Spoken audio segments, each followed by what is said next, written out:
I wanted to be in a group of other people who had spent $45,000 to be there. Yes. And I had a conversation on the very first day with a guy at the bar having a beer, and he had just sold his business for $20 million. And I thought, God, I'd love to do that one day. 7 years after that, April 2022, I sell my business for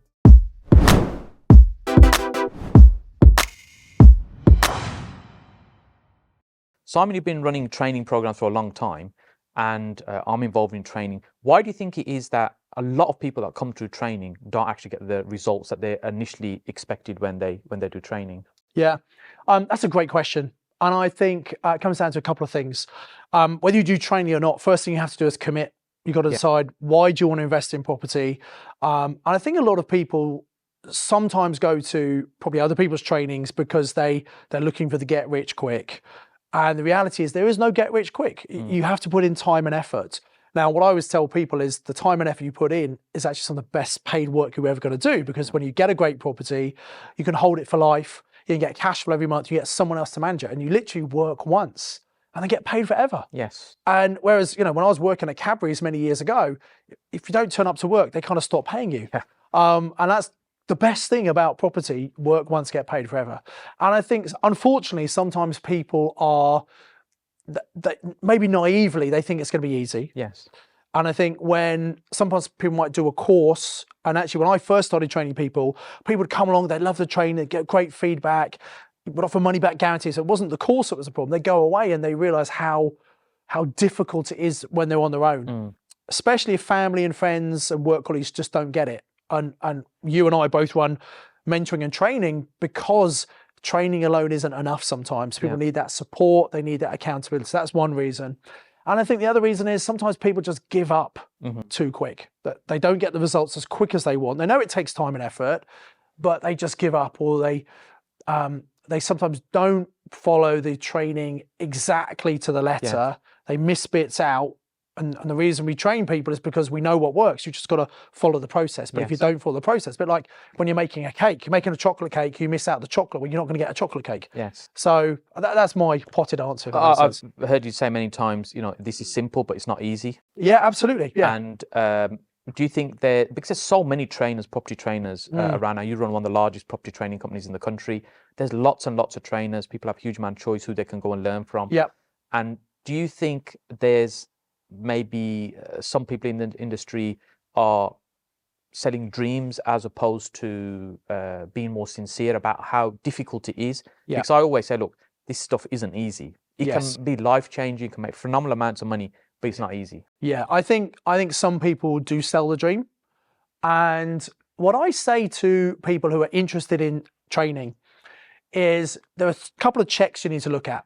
So first of all, you need to look at the person. Who's the person actually delivering the training?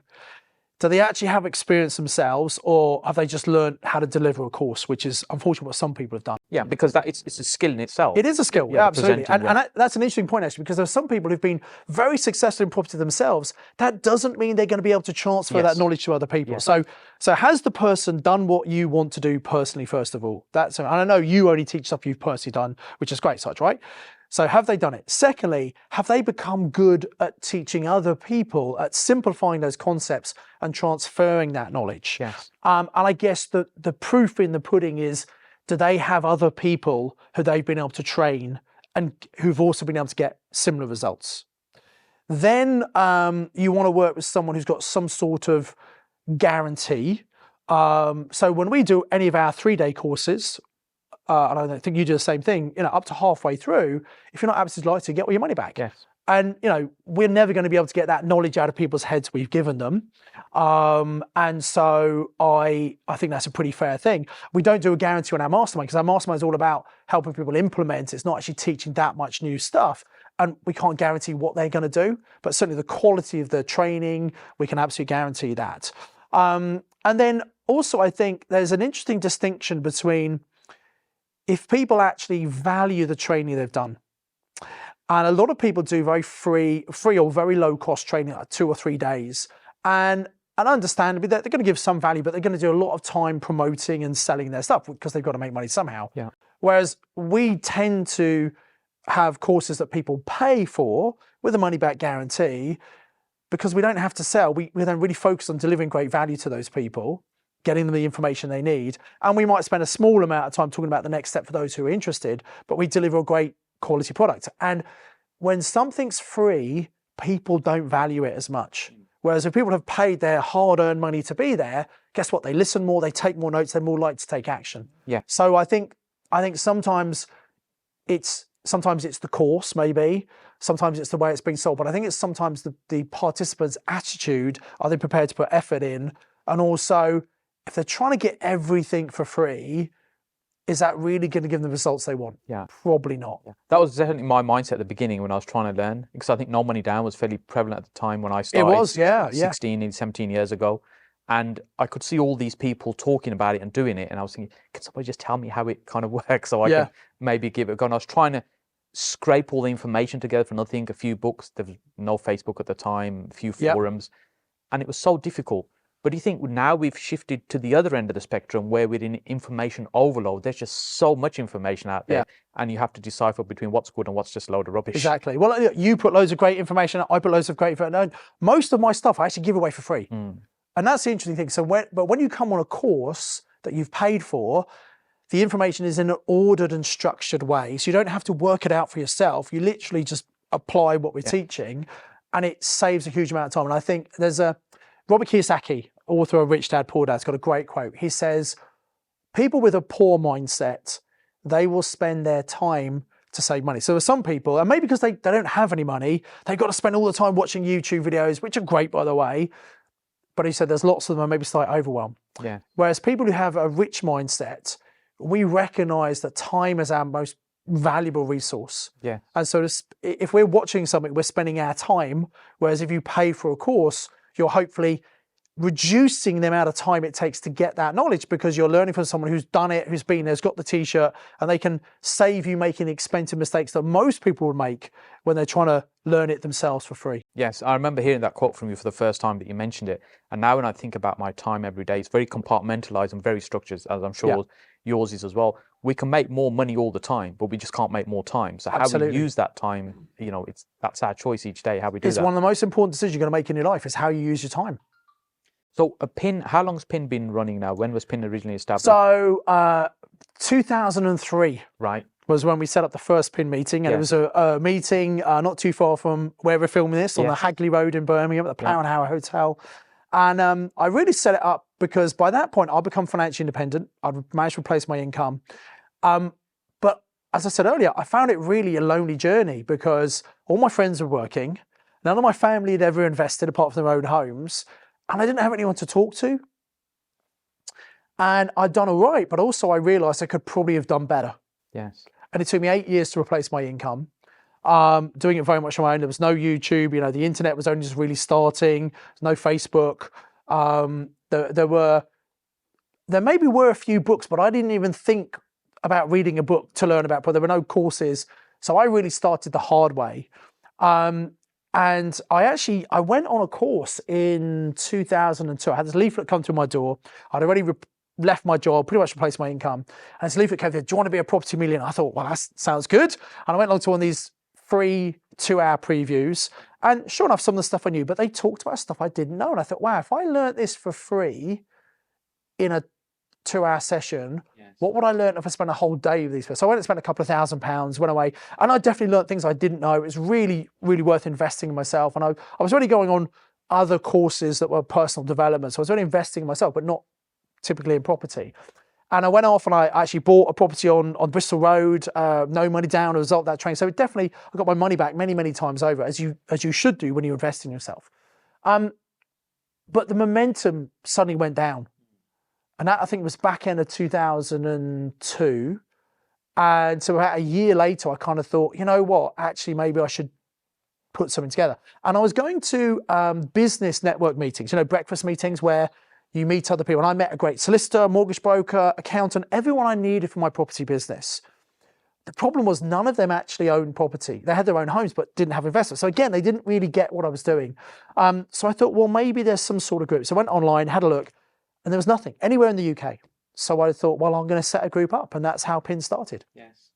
Yeah, and it's been an amazing part of my journey as well. And you know, when we talk about pin and training, I can just see you light up straight away because I know how passionate you are. I am, and yeah. you love That's that. what I love to do. That's my, you know, I'll be perfectly honest, right? And I say this very often. If I had to pick training or property, I would absolutely pick. Yes. If I go and do one thing, I'd pick training because that's what I love to do. And sometimes people say to me, Simon, you got this money. Why do you have to work? Well, when you have financial freedom, you can choose how you spend your time. I know you don't have to work. I don't have to work, but we do what we do. And I know you probably love the property more, but I love the training more because that's what I get buzz from. So because I know you love it so much, Yeah. what was the thinking behind selling pin then? So for those that don't know, you sold the business. I did, yeah. So we've got two. We've got the networking business, and then we've got the training business, Which is Property Investors Network and Mastermind Principles Limited, which is the courses and things. And we split. I had one of my coaches. It's always good to have coaches. He was a strategy consultant, and he suggested many years ago to split the two businesses out in case we ever wanted to sell one. And I remember saying to him, well, I don't think I'll ever sell it because I like what I do. And to be honest, the business, very much, not so much now, but it was about me. I was delivering all the training, I was doing all the webinars, etc. And then that was me. And then I got made an offer that I couldn't really refuse in 2020. So Roger Hamilton, who you know created Wealth Dynamics, who I've worked with for many years, and we teach all our masterminds about Wealth Dynamics. It's a really powerful tool to understand a bit about yourself and how you can work with other people. And he made an offer to me, and they have this big digital tech platform called Genius U. And he said, hey, Simon, look, because of the market, the valuation of these companies have shot up massively.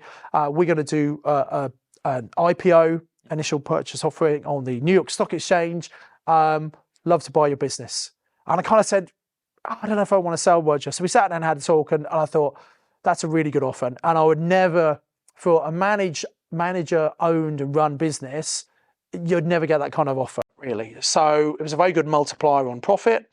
And so we kind of agreed. And then it took 18 months, and it wasn't so much. And he was actually buying 5 other companies, put them all into one big roll up to do, because you have to be a certain size to do an IPO. And so, and actually getting the IPO across the line was the hardest thing. Okay. The SEC has really clamped down over the last couple of years on businesses to really make sure they're supporting the right kind of companies. And it was more delays of that, and you have to put so much due diligence and accounts and things in. Everything's got to be audited. And then it took a long time. And so all the accounts needed redoing again. So it was another 6 months. So eventually it happened in April 22.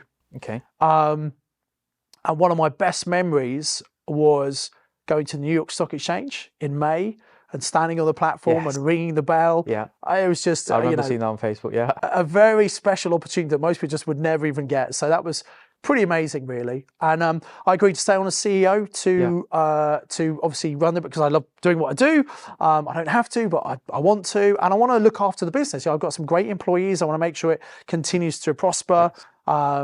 I got shares in Genius Group, so it's my interest also to make sure the business does well and continues to grow.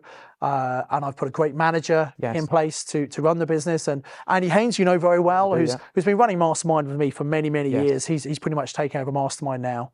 And my biggest excitement at the moment is we're taking everything to America. Yes. And around the world, but America's a huge market, so I'm going to be very involved with that. And as a Wealth Dynamic creator profile, I like to do new things, so that's going to be a really exciting thing to do. So I'm here for a couple of years. Okay, so maybe after a couple of years, we might not see so much of you here, but you're still doing the. I think that's probably going to be the case, and I'll always be. And I don't want to.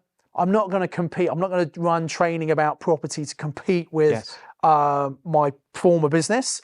But I do love. I'm sure I'm going to be some sort of training or mentoring just because I love. I was just going to ask when you did that initial public offering, you probably had a great payday, and so when is enough enough? It's a great question, and I say you've heard me say that to you when you've been in my rooms, and it depends if you have a really expensive wife like my wife.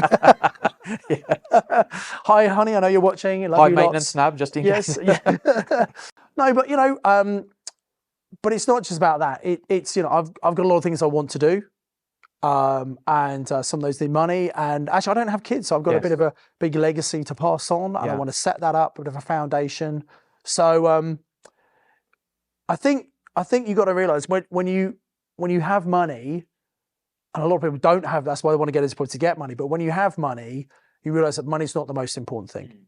It's helpful, it's useful, and money doesn't make you happy. There are some very miserable rich people, but it gives you choice and freedom to do a lot of good things in the world. And that's kind of some of the stuff I want to do. And so how many businesses are you involved in now? Well, depends how you mean involved, really. I'm kind of a strategic advisor to a number of businesses. I sit on their board as a kind of non-exec. I'm the major shareholder still for Crowd Property. I have nothing to do with the day-to-day, but I set the business up. I have nothing to do with day-to-day. I'm still on the advisory board there. So I've probably got about 3 or 4 businesses I'm kind of actively involved in. And then I invest in business as well. So I've got a number that I have just some shares in. So how do you decide how much and where to spend your time when you're involved in so many different things? Yeah, again, that's a great question. And as I said, how you spend your time is going to determine how successful you are. And I don't always get it right. And I'm sure that I probably work more than I should do. But I think I'm a bit of a workaholic. Yeah. And I like what I do. And that's an easy excuse for workaholic. Oh, I love what I do. And I do, but sometimes I don't get the balance quite right. Yes. But I think so. One of my coaches shared with me a concept about focus time. So each day you have some time that is completely blocked out. Nothing else can happen. And in that time, you work on the most important thing. And then good diary management. Yes. So with regards to, the phrase being a workaholic, you see it bandied around quite a lot, and people aim to try and get work-life balance. And you've said that, you don't have the balance, and same here, I don't think I have that balance. Is that something you continue to strive for in terms of getting that balance, or do you just accept, look, this is the way I am, and that's the way shall continue to be? I think there's a certain level of acceptance there, and now my wife she's very, very tolerant. She's amazing, and so I think you have to have that understanding. I think there's something in the genes about that type of personality. So I'll probably, for example, somebody say, why don't you just sit on a beach and do nothing? Well, I couldn't do that. First of all, I'd go pink and crispy, sunburn. But I get so bored. It will go crazy. So I always have to be doing something, but I'm getting much better at putting in quality downtime. Okay. That I'm spending with Nav and our puppies and family and friends and stuff, because that's so important. So I have to force myself to do it. And just like I've got to put that focus time in the diary, you have to put the downtime in. And we book our holidays as well and try and then work around that. And I do sometimes try and combine the two. We might go on a trip and we'll go to an event or something and then have some holiday as well. I think that's a good way of doing it. So you've got to have a very understanding partner. You've got to want to do it. And also you've got to make sure you delegate. I sometimes do things, or I did do a lot of things that weren't right for me to do. Having a good team around. If you really want to grow your business or your property, don't try and do them yourself. Get good people around you to help you. Yes. With property, you've been involved a long time now in this business, and also training and teaching others, helping others as well. Do you think strategies evolve over time, or there's certain strategies that it doesn't matter, what season it is, what year or decade it is, they're going to work? Or do you think there's a lot more nuances? So for example, I guess what I'm getting at is, if somebody's learning about lease options and they all learn it in the same way, a little bit like my first question, are they all going to succeed, or is there just some people inherently not going to be able to succeed at certain things because the strategies is going to be different for different people? So let me answer the question generally, then I'll talk about lease options. And we both love lease options, Yes, right? we do. So I think there were certain things, like there will always be motivated sellers. People for whom, whatever reason, they need to sell a property quickly, they need that speed and certainty, and always be flexible on the price. And one of the key things I think we should say is always look for motivated sellers. Yeah. Now, the property they have, the strategy you use might depend on what the property is. If it's a bigger property, and you could use an HMO. If a smaller property, you might use it for service accommodation, etc. So the use might vary, but I think there'll always be motivated sellers. Something like HMOs, again, very popular, which we both do, very good cash flow, a recession-proof business. But I think that has evolved, because no longer can you just have a normal house. you have to have a very high-end property. Now, there's an oversupply of HMOs in most areas, and most landlords are competing on price. But if you have a really high-end property, you get a much, much higher rental income, you have lower voids, and people stay longer because it's the community they're coming into rather than just a room in a house. So things definitely evolve over time. And then thinking about lease options, so the premise around lease options, and it's great. I listen to other people's podcasts. I'm always trying to learn. And, I think if you think you know it all, that's a very dangerous, arrogant place to be. If you have an open mind, you'll always pick up things. Yeah. And I remember listening a couple of years ago to pretty well-known people who have a really good podcast. And they were talking about purchase lease options. Mm-hmm. And it was obvious they'd never done them. Because they were saying, oh yeah, you use this when a property is in negative equity. And well, you can use them in that circumstance, but that's only one. In fact, it's better to an option if someone's got no mortgage on it at all, because there's far more flexibility. So I think sometimes people, they think they know about a strategy, but they don't have all the nuances that you mentioned. And, what we might say to a seller now might be different to what we might have said a couple of years ago about a lease option. For example, we might have talked when Section 24 came in April 2017, and some landlords who own properties in their own names, which most did, and had mortgages and they were high rate taxpayers, they might have said, you know what, I'm thinking about retiring, I might bring that forward, I'm going to phase the sales over a number of years. Purchase option would work perfectly because obviously they could make use of their personal capital gains tax allowance each year, etc. So that might be the conversation then. Whereas now, and we're filming this in February 2023, when guess what, the property market's coming down. And I feel, and look, no one knows what's going to happen, and I'd love to know what your view is right now. I think we're going to see not a crash, but a correction, 10 to 15%, and it's an average around the UK. Yeah. And I think probably within a year and a half, end of 2024, or in 2020, we see prices start to recover and come back up, and some will go up quicker than others, obviously. So I don't think it's going to be such a long crash and deep as we had last time. So the conversation might be with an owner, well, right now, when market prices are coming down, do you want to sell your property now and probably have to sell at a discount off the full market value? Or if you don't need the money now, remember, options only work when someone doesn't really need the cash. If you don't want to do it now, if you don't need the money now, how about I can give you the full market price, more than you'll get for anyone else, if you're flexible when I pay you. Now, an option we can have as long as we negotiate. I don't think a 3-year option would be a good idea. You probably want a 5 or maybe even a 7-year option, because we could pay the full market price today. The values are probably going to come down. Hopefully they're going to come back and probably go beyond in 5 to 7 years where they are right now. So the owner benefits by getting a higher price. We give them an income in the meantime, which they would have lost if they'd sold the property anyway. Yes.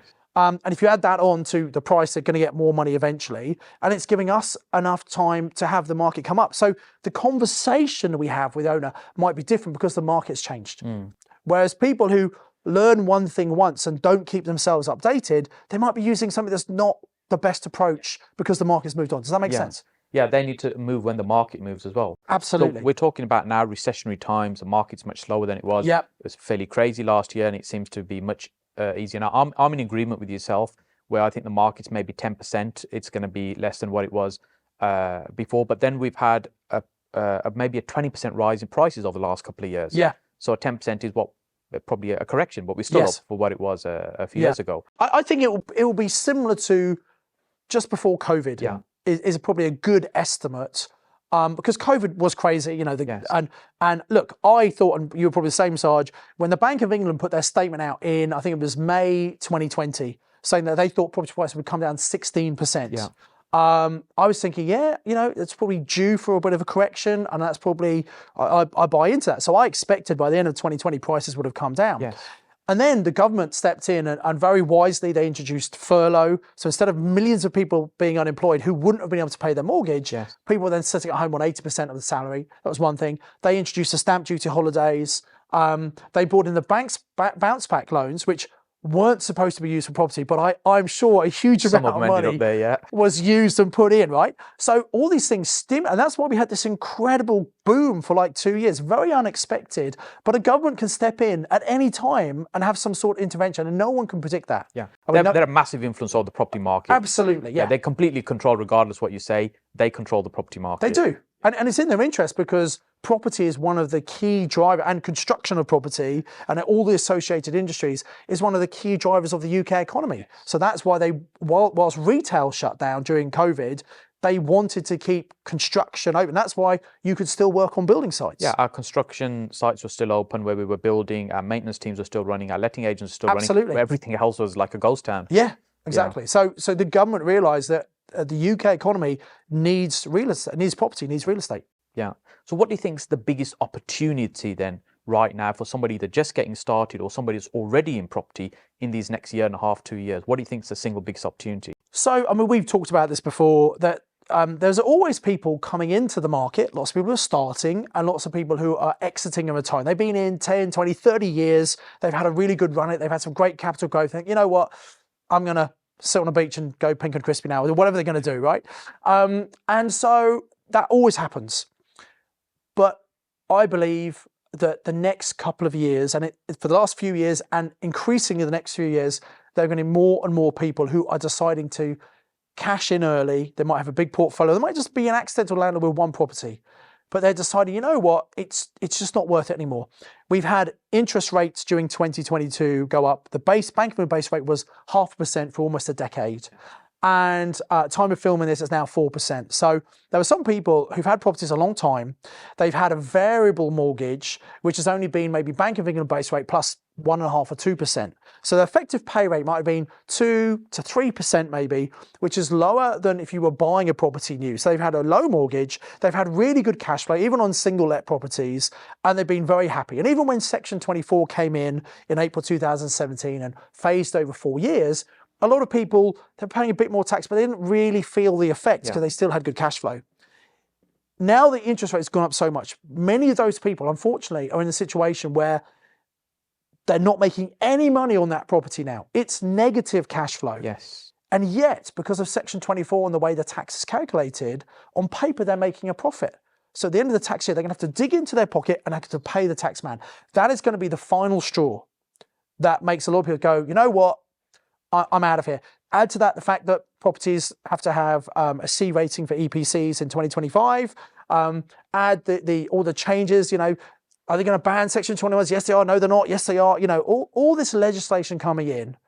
I think a lot of people are saying, you know what, maybe I've had enough of property now. I've done really well. And those people are selling. They've had 12 great years of growth. Even if someone sells at a 10 or 20% discount now, guess what? They still made really good money. Growth, yes.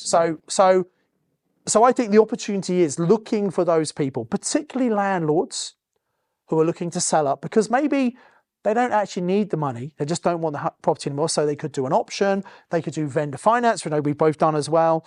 Some of these creative finance strategies are going to be far more relevant in the 2023 and 2024 property market than maybe before. They worked before, but there'll be more people who are open to them because there are not as many buyers who are prepared to buy property. If someone wants to get rid, we can come in with creative strategies to help these people. Yeah, it's just yesterday we were speaking to somebody, one of my mentees actually, to a seller who was actually skiing at the time. So you can tell how keen he was to have this conversation. Who had quite a sizable portfolio, and he'd had a block of flats we were speaking to him about. He'd taken them on, I think, about 1.5 years ago on a fixed rate deal. Yeah. Very smart, shrewd guy, but actually you could sense straight away now he was in trouble. Yeah. His rate was going to change from 4 point something to 8 point something when he comes off. Yeah. And so that just doesn't work. His phrase was, "I'm restructuring." Yeah. My interpretation that is he's in trouble. Yeah. And there'll be lots of people in that situation as well. Yeah. So it's interesting. And look, interest rates going up, that's bad news, right? It's bad news for most people. If you've got fixed rates, and by the way, 25% of properties have no mortgages at all. Yeah. So people don't talk about that often enough. There's so much property with no debt on it. And it's sometimes people hear things, oh my God, everyone's going to be worried about, no, not everyone's worried about interest rates. So you've got to be very careful not to make gross assumptions. But there are a big group of people who are going to be very worried about interest rates. And, one of the reasons for keeping up to date, Saj, last year, probably about March, April time, we were starting to I was telling my clients, you were probably doing the same thing, saying, look, if you've got variable interest rates, you might want to start looking at those. Can't give financial advice, but just look at those and be aware rates are starting to go up. And some of our clients fixed their rates and are very happy that they've done that, and some didn't. You know? And the rates have been, as you said, the lowest they've ever been pretty much since records began, and they weren't going to stay like that. No. You know, I remember when some of the stuff that you were teaching and I was on, we'd do calculation at 6% or 7%. And as a kind of basic figure, everything, and that seemed strange 2 or 3 years ago when the base rate was so low. But now it makes sense again. I've been teaching that for 10 years. I've been saying, right, use 6%, make sure it stacks up at 6, and it's going to cost you a lot less than that, so you'll make more money than you expect. But if you could just do a very quick, you know, back of an envelope calculation. So any property you look at, you're looking to buy, you should look at it. Okay, how much can I buy it for? How much is the mortgage going to be? What are the other costs? So therefore, what's the cash flow going to be? And then what's the return on investment? How much money am I putting in compared to what I'm going to get on an annual basis profit? And you could do this calculation in 5 minutes. And I see people who are looking at properties for days or weeks. And if they just did those very two simple calculations, in 5 minutes, they'd know if it's a good deal or not. So it's really important to do that. And you'll know, is this something I should look at? And so we've always used 6%. And it looks like all my clients who've had 6%, guess what? They're happy because they're not losing money now, as many people losing money, because they've assumed their 3% mortgage was going to be that forever. It wasn't going to be the case, you know. Yeah, people taking on mortgage in the last few years, maybe in their 20s, they've never known anything any different. They've never known interest rates have been higher before that. And I remember when I was at a university at Wolverhampton a long time ago, one day we had this bright idea of working out how much our landlord was making, and maybe we should all get into property. And we looked at what interest rates were, like 10 point something percent or something crazy, and that was the end of that conversation. We never did anything about it. But that's another interesting point. So, you know, we've been in property a while, right? And we've got the grey hairs to show that. Okay. One of the challenges I have, you know, there are lots of people out there teaching property, which is great, and I think competition is healthy. I've got no problem with that at all. The problem is some of the people out there who are teaching have not been investing themselves that long. They've been teaching even less time, and they don't know some of these things. Yes, they could look back, but with the market coming up, and you might remember this because I know you invested time, there were lots of training companies in the mid-2000s, and they were teaching things that when the market crashed last time in 2008, it didn't work, and they didn't know how to adapt, and they went out of business. And I think there were some people who are teaching stuff now that's been great for the last few years, but they need to adapt what they're teaching. Otherwise, their clients are going to have difficulty. And that's, but they don't have the personal, they don't know. Yeah, they're stuck in their one way of doing things. And they're not looking at the bigger picture. Which was great at that time, but maybe they need to adjust.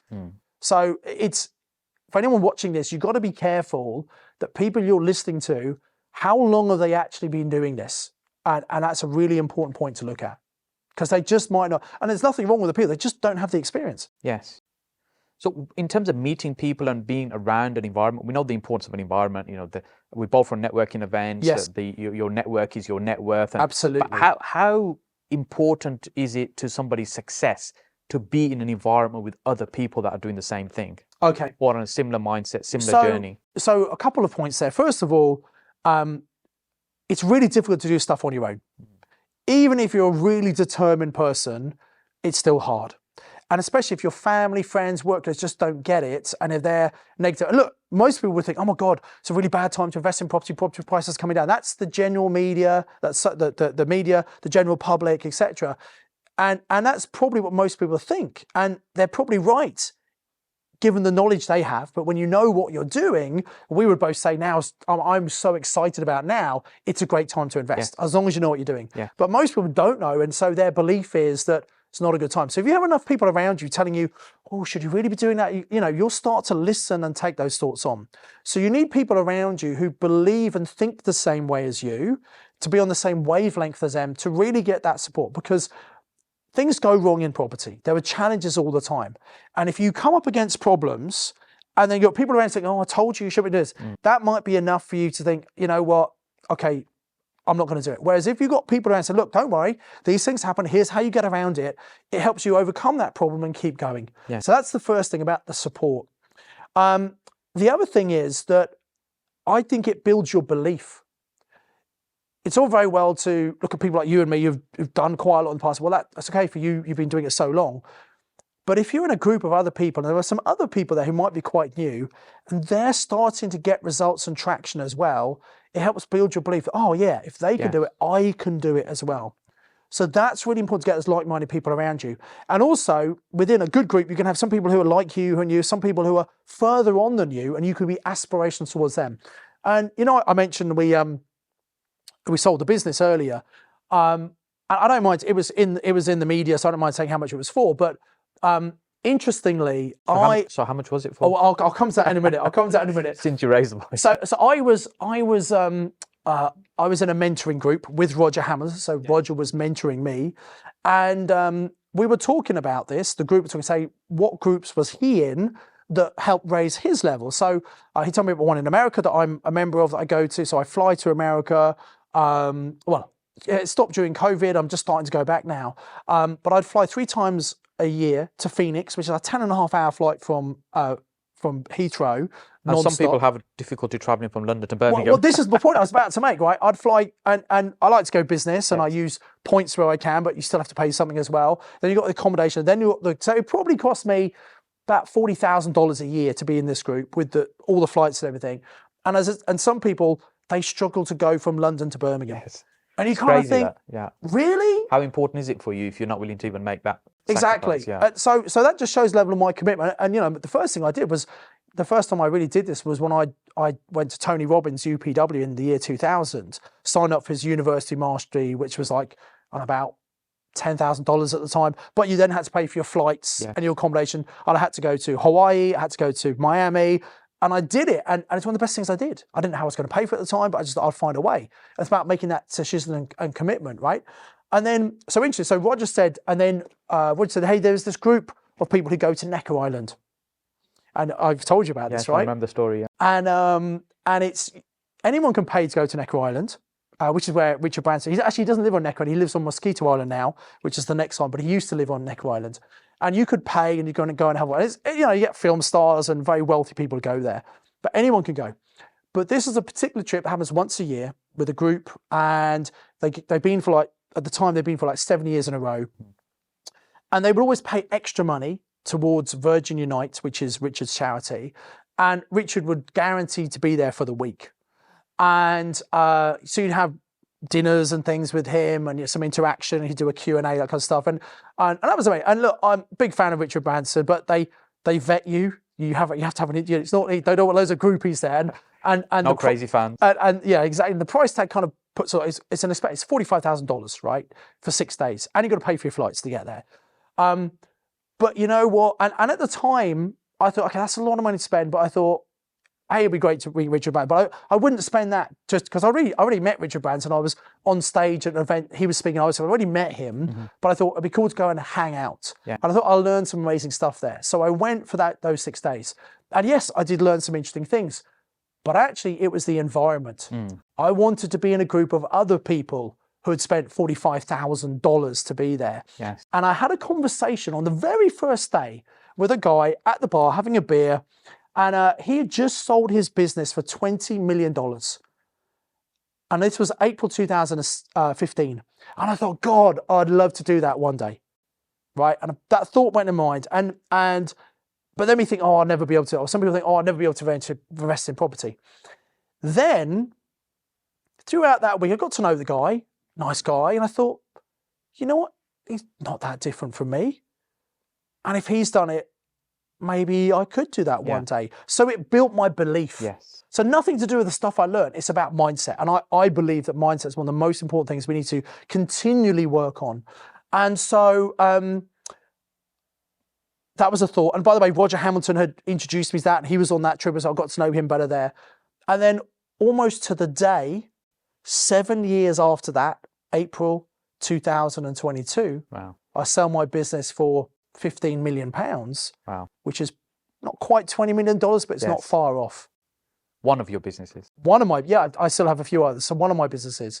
And maybe there's some synchronicity there, but if you, the great saying by Henry Ford, the founder of the Ford Motor Company, if you think you can or think you can't, you're absolutely right. Yeah. So everyone watching this video, you got to believe that you can invest in property. You got to believe that you can do this stuff. Otherwise, it will never happen. Yes. And I started believing from that investment I made. Had a great week, but I had a new belief in my mind. So I had what we call whenever you invest in yourself, you get what's called a psychological upgrade. It expands your horizons about what's possible. And I believed from that point that yes, I probably could sell my business. And it took me 7 years, and I didn't actively go out and do it. I was approached, but I think I'm a great believer in when you put stuff out there, it kind of comes back to you. And so, yeah, continue to invest in yourselves and push yourself. Yeah. You don't want to be the smartest person in the room. No, definitely in the wrong room if that's the case. You are, yes. Yeah. That's correct. Yeah.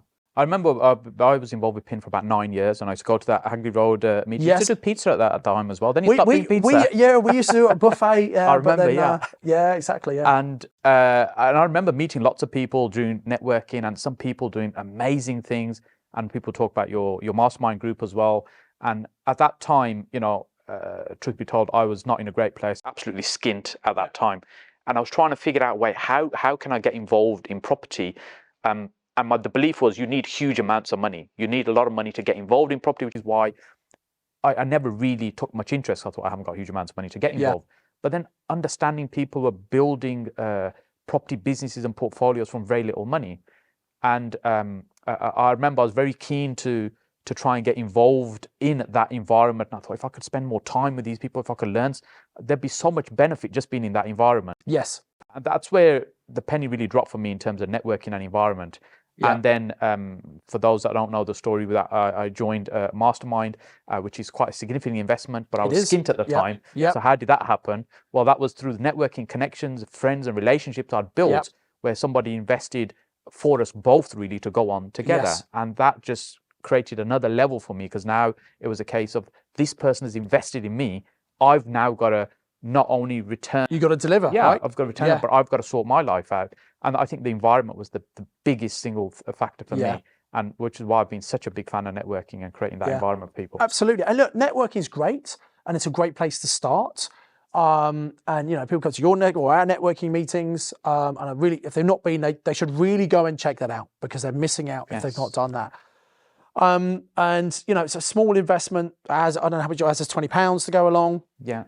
You go to your first one for free if you use a voucher code and stuff. So look, you really, but again, you got to get off your ass. You've got to actually go and do it, which some people are not prepared to do. They want to do everything at home from their computer screen. So if you want to be successful, you've got to put yourself out there. Yeah. Because that's how, and you're great at networking, Saj, and we were able to show you a way how through joint ventures, you built a substantial portfolio using none of your own money. Yes. And you recognize you had to get the knowledge to do that, but that was even a joint venture. So you were, full credit to you, Saj, you were very creative in the way you did that, which is why I thought you'd go a very long way, as you have, because you think the right way, but you don't think like a normal person, Saj. I think this leads on to a question about, is like entrepreneurship something you're born with, or is it is it the environment? I think personally it's a combination of the two. There's some of it is I think it is a combination. I think you can, and there's a difference between an entrepreneur who might come up with the idea and prepared to take the risks and actually do that, as opposed to someone who could be a very successful business person, but they could still be an employee. Yes. And it amazes me sometimes where people are positioned as successful entrepreneurs, but actually they're employees. They're really good business people, but they're an employee, and there's a real difference. And I've done both, obviously. I've had a job and a salary, and there's a real comfort where you've got a salary coming in every single month. It's going to cover the costs and give you a nice lifestyle. And when you're self-employed and you're running a business and you don't have that coming in, that is a huge gamble and a huge risk to take. And I think a lot of people are not prepared to take that risk. Yeah. And by the way, there's nothing wrong with having a job. You can make a lot of money working for someone else, being really good at that job, and you can work your way up. Nothing wrong with that at all. You can be entrepreneurial within a job. Absolutely, yeah. And if you have particularly if it's a smaller company, big corporate's a bit harder. But if it's a smaller company, you can have an entrepreneurial flair, and you can use that creativity absolutely. But there's a big distinction between someone who's prepared to go out on their own and not have that salary coming in. And I think there's a certain character who's happier to do that. But I think you're right. You can also learn a lot of the business skills. You can learn a lot of the entrepreneur skills. So I think I agree with you. I think it's a combination of the two. Yes. I remember whilst at university, a lot of my friends went into corporate once we'd graduated, and I, foolishly or not, kind of decided I don't want to work for anybody. I want to get into this. So I never really went through that process of having a salary as such. I had a few little stinches, a few months here and there. And as things progressed, some of my friends from university would look at me and say, "Oh, you know, I wish I'd kind of could just do my own job like you, work for myself." And I'd be thinking, you know, some months you're doing well and some months you're not doing so well. It's feast and famine. They don't really see that. Yeah. They just think you're swanning around enjoying life all the time. And it'd be quite hard. But as time progresses, it becomes more and more difficult for them to make that step, which is why I think property is a fantastic way for people to step out of an environment where they are working to be able to build something up on the side. You could always do crypto and get rich overnight, but you know, I think property is a more solid business. You can make it and lose it, right? So I agree, and I think you get a lot of people who they have a really good job and they have what we call golden handcuffs. They're paid a lot of money and they think, well, if I left this, I can't walk away from this great income because I've got a certain lifestyle attached to that income. But if you make the decision, make the commitment, and you put the time and effort in, and look, everyone's busy, you might have family, kids, whatever it might be, but it's about making the short-term sacrifice, and it is only short-term, maybe a year or two of using some of your spare time, and if you make something important enough, you'll find the time to do it. Put that spare time in. You do not have to leave your job and do property full-time. And in fact, people say, I'm going to do, I said, no, don't do that. Because having a job is great to have an income coming in. It's easy to get mortgages. You don't need to get mortgages, but it's easier to get mortgages if you've got a job. And even if you hate what you do, use that hate as the fuel to motivate you to put the time and effort in to start acquiring property to then replace your income. And once you know it works for you and you've proven it to yourself and you know you can do it, well then you don't have to wait till you've completely replaced it. I mean, I left Cadbury's. I hadn't completely replaced my income. That was 2001. It took me a couple of years to 2003 when I had then completely replaced it. But I knew it worked and I had enough to live on. I didn't have to replace all my salary to cover all my bases. And I wanted that time and freedom. And I loved Cadbury's, by the way. Cadbury's was a great employer. They have great chocolate, by the way. Great product, absolutely. Really good employer, really great people. And when I joined, that was my dream job.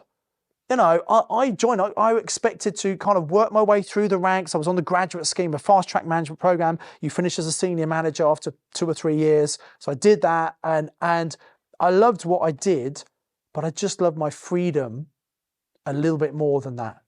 Yeah. And that's what I wanted to get by leaving.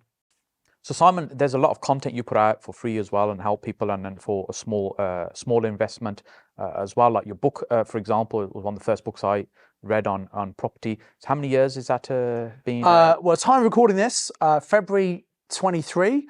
It's actually a 15-year anniversary this month. Congratulations. Yeah, it's probably one of the best-selling books in the UK. We've sold well over 100,000 copies in circulation. So yes, and you've it's been republished several times. So I remember you first mentioned when it was published within a couple of months. It was like so you were investing at that time, right? We were doing the same day remortgages.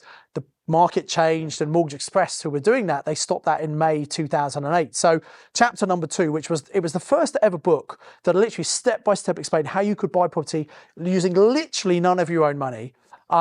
And we published it in the February 2008. By the May, that one chapter had gone out of date, and I thought, oh God. So it's now in its 6th edition. I keep on updating because the market changes. We keep on adding. It was a thinner book we first did, adding extra content. Yeah, I remember. I've still got an early edition, which is like this. It is. It's compared to the current one. 80 pages as opposed to like 200 pages now or whatever. So we keep on updating, and just like people should keep on updating their knowledge, we keep on updating the book. And so if people haven't read it, they should definitely go and check it out, or you can get it on Audible as well. Yes. And yeah, go, and if you're watching this interview like months and months away, there might be years away, there might be a more up-to-date version. But when you go on Amazon, it always shows you what the latest edition is. Yeah.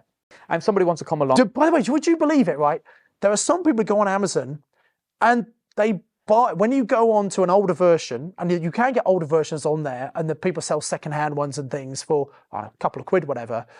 It's amazing how many. So sometimes I see an older version come up in the listings. Right. It's because people have been buying a cheaper version. Yes. I think, for the sake of less than £10, why would you get something that's not the latest up-to-date version? Especially when it comes to investing in property and techniques and strategies. Yeah, makes no sense. But I'm absolutely flabbergasted when I see that. I think that person who's only been tight and they don't want to spend the money. And look, when you're buying a book for 10 quid or something, it's not, anyone could do that, right? It's not beyond the reach of most people. And if you really don't have £10 to your name, you've got to do something about that, because what you're doing right now doesn't work. But it's amazing. Doesn't that just show mindset? I kind of think that person who read that book, unfortunately, unless they do something about it, they're not going to have the right mindset to invest. Yes. When you're buying a property for several £100,000, if you're as a landlord, you got to spend money, right? You got to invest in your property. If you're not prepared to invest in themselves, which is the best investment they're going to make, followed very closely by property, is it really going to work for them in property? And Simon, if people want to learn more about PIN, come along to networking, because you have them all around the country, as just based in Birmingham here, you've got networking events all around the country. What's the easiest way for people to Okay, so I'm sure you'll put a link below the video, but the website's dead easy to remember. It's it's PIN Meetings. PIN is Property Investor Network, PIN meeting.co.uk. There are 50 plus around the UK. Some of those are virtual right now, but most of them are physical. And actually, do we have a voucher code for you, Saj? I don't know if it's still valid. It was just my name years Saj. ago. Yeah. Okay, it might still be valid. Or maybe you can reinstate it. I'm sure we can reinitiate. Yeah. So if you go to pinmeeting.co.uk and go and type in Saj, S-A-J, you pick the meeting you want. So there's all this there. Pick the meeting you want. Scroll to the bottom and say, do you want to pay with a voucher code? Put S-A-G in, and that will bypass the payment page, courtesy of Saj, and come to your first meeting for free. Fantastic. And hopefully you love it and you want to come back again. And it's only £20 each time, but yeah, so you can do it for free as someone watching this this video and listening to the podcast. Thanks, Simon. Appreciate that. And really appreciate you coming onto this podcast. I've learned a huge amount from you. I've been involved in PIN for a very long time, and a huge amount of respect for you. Thank you so much. Thanks for asking me. Really appreciate it. Thank you. And we'll put links to your YouTube channel below as well, which you've got a lot of great content on there as well. Yeah, fantastic. That's great. Thank you. Thanks, Simon.